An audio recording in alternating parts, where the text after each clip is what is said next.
Hello everyone. Most PR pitches fail before they are even read. Not because the story is bad, not because the company isn't interesting, but because the pitch is messy. Today, I'm going to show you a simple, beginner friendly structure that makes your PR pitch clear, credible, and journalist friendly every single time.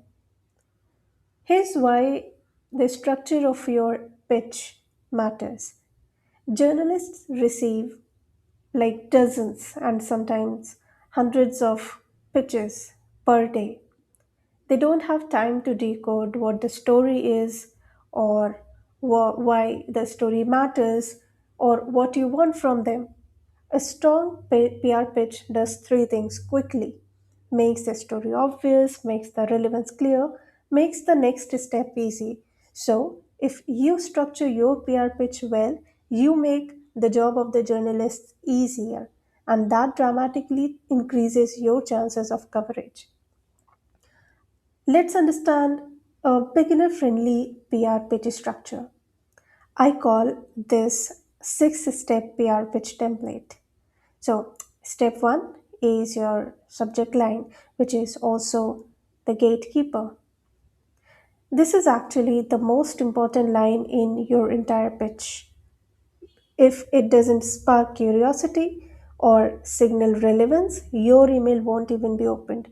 So, you need to keep it short, clear, specific, non promotional, non salesy, and do not market your product or service in your pitch.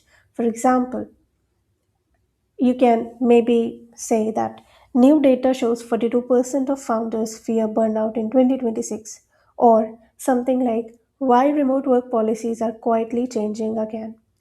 You see what I'm trying to explain, right? Here you are avoiding exciting announcements, revolutionary product launch, anything that sounds like marketing. So you need to think about keeping your subject line as a headline and not marketing or advertisement. Now, step two is the hook. So, the hook refers to the first two sentences of your pitch or your email. This is where most beginners fail. The first two sentences should answer why now? Why should this journalist care? Example: you can write, with startup burnout rising, a new industry survey reveals a shift in how founders are structuring their work weeks in 2026. In this example, you are not explaining your company yet, you are introducing the story.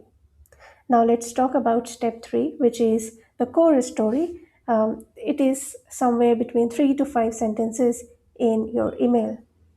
Now, in this core story, you can explain what's happening, what insight you're offering, why that is interesting, and of course, keep it concise. Like I said, just within 3 to 5 sentences.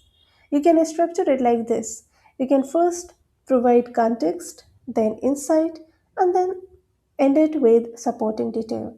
You need to avoid long company history, founder biographies, product feature lists, because journalists care about stories and not brochures. Now, l- let's jump on to step four, which is credibility layer. This credibility layer is a part of your pitch or email that strengthen your pitch.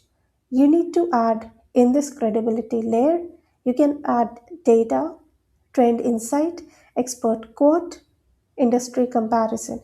For example, you can write this finding is based on responses from 1200 early stage founders across Europe and the US.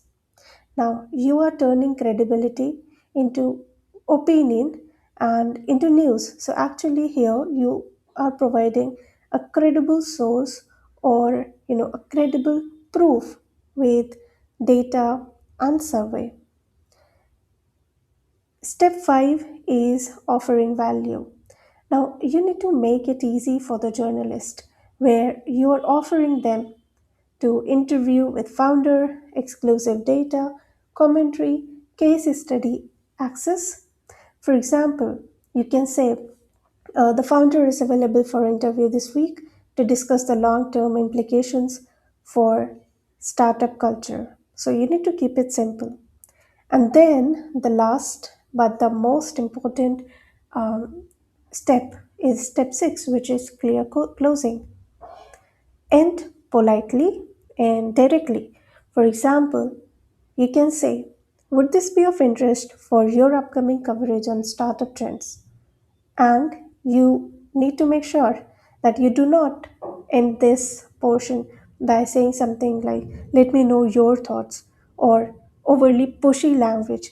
Keep it professional, confident, be calm, and respectful.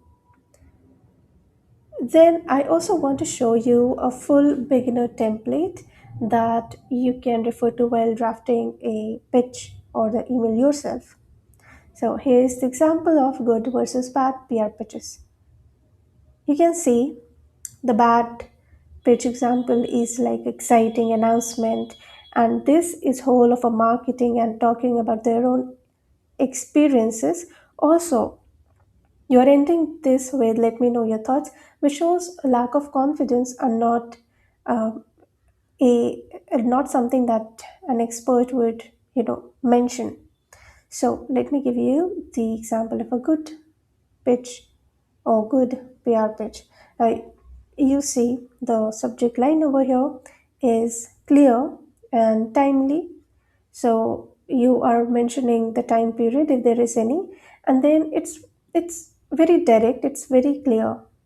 Then you are mentioning about you're adding the hook sentences, which is why now and relevance.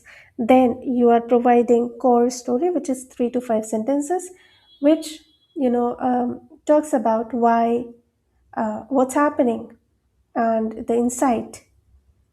Then you're also providing the credibility, which is the data or number, anything that adds to your credibility or expertise and make your pitch data backed.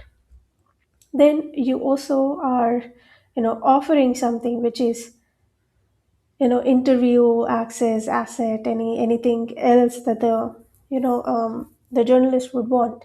And then you're closing with a simple question, which is, would this be relevant for your upcoming coverage on startup trends? So you see, it's pretty simple. So that's it. It's a simple structure and strong clarity. There are also some common mistakes that beginners usually do, which I would like to discuss here, which is writing 10 to 8, 8 to 10 paragraphs, meaning you are making your pitch lengthy. Do not do so unless and otherwise you are given with the specific word count for your pitch. If there is nothing mentioned, keep it short, concise, pretty. And then you also attach huge files without context. So do not add or attach anything without giving the relevance or without providing the context to the journalist. And do not do that unless you're asked to do so. Then you do not want to sound like marketing copy. This is very, very important, something that people often do. And this is something that you need to avoid. And that is why in every video I just emphasize on this point that do not make your pitch sound like marketing copy or sales copy. If it feels like an ad, it's not going to work. If it feels like a news angle, it is going to work. Then once you have crafted your pitch, you also need to do 30-second self check before you send. Now, before you actually press send, you need to ask yourself these questions. Is the story obvious in 10 seconds? Is it relevant to this particular journalist? Is it short enough? Did I remove promotional language? If your answer to all these questions is yes, then press send. You can send it now. You need to understand that a good PR pitch isn't about being clever, it's about being clear. Structure reduces anxiety and structure increases confidence. Structure also dramatically increases your response rate. So, if you master this 6 step template, you're already ahead of most beginners in PR. So, let me know If you have any doubts or questions in the comments section down below, and I'll see you in the next one. Thank you.